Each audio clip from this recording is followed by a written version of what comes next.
But I want to talk about something more fundamental about the healthcare system in the U.S. and the economics of healthcare more generally. Why are we so worried about healthcare and healthcare costs? Why does the government spend so much time trying to deal with health insurance markets, much more than it spends dealing with other kinds of markets? What is unique or special about healthcare? Well, it's true that in the United States, healthcare expenditures are really high. The U.S. Spends more on healthcare per capita than many comparable countries, and the service level doesn't seem to be especially high. That's both because the prices of many healthcare services are higher than they are around the world, and the quantity consumed by Americans is also quite high. What do we do about it? Both the president's defenders and his Republican critics all seem to agree that there's something special about healthcare markets and health insurance markets. Something is wrong with the healthcare system in the U.S., and something has to be done about it. Now, from a fundamental economics point of view, what is healthcare exactly? One of the things that's particularly frustrating for me as an economist in thinking about healthcare and following these debates is this notion that healthcare is some kind of a unique good or service that everybody needs, everybody wants, but cannot be provided by the market the way the market provides shoes or tomatoes or automobiles or any other good. But what is healthcare? Nobody consumes healthcare. No one has a right to healthcare because healthcare is not a homogeneous thing. There's no such thing as one unit of healthcare.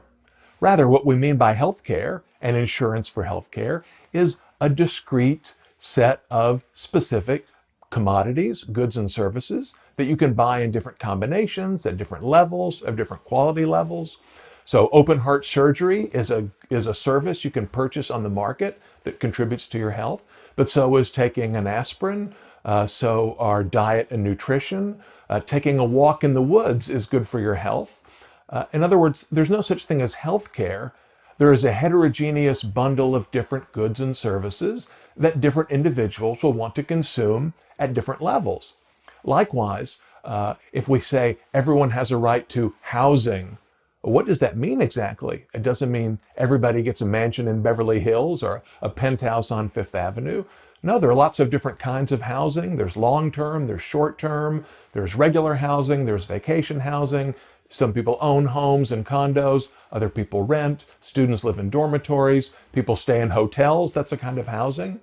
It's a there's a huge variety of different kinds of things that go into housing. And it's the same thing with healthcare. So instead of talking about a universal right to healthcare, we should be talking about the specific healthcare goods and services that individuals want to buy. Now, when we think about it this way, it becomes far from obvious that these particular kinds of goods and services, getting surgery, having a consultation with a physician, putting a Band-Aid on your leg, that these goods and services cannot be supplied on the market, just like any other goods and services can be supplied on the market. Now, among economists, there's a feeling that, well, healthcare goods and services are different somehow because of uncertainty. The patient is not in a position to judge the quality of the surgery until after it's taken place, and the consumer simply doesn't have enough information about the characteristics of the surgeon, the quality of the procedures, and so forth. One of the most influential articles in mainstream welfare economics is on this very topic by Kenneth Arrow in 1963. Arrow argued that healthcare cannot be supplied efficiently on the market because of this asymmetric information. But if you think about it, the market provides all kinds of goods and services where one party doesn't have as much information as the other party, right? Buying a used car, you don't know the quality of the car as the buyer as well as the seller. Firms hire workers without knowing for sure if the workers are going to turn out to be as productive, as effective in the workplace as the employer is hoping. So there's no such thing as perfectly distributed or perfectly symmetric information in any market transaction, nor does this asymmetry pose a unique problem.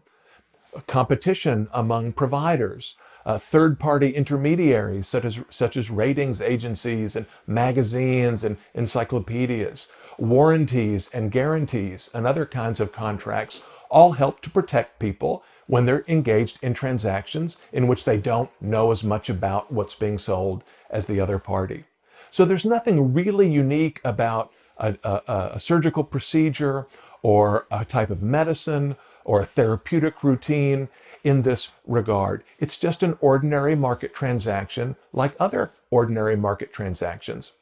If we would just allow the free market to work, if we could eliminate the third-party payer system, the government subsidies on the expenditure side that drive prices up, there's no reason why a truly free market in healthcare goods and services couldn't be just as effective in the US as the market for computers, the market for software, the market for automobiles, or the market for anything else.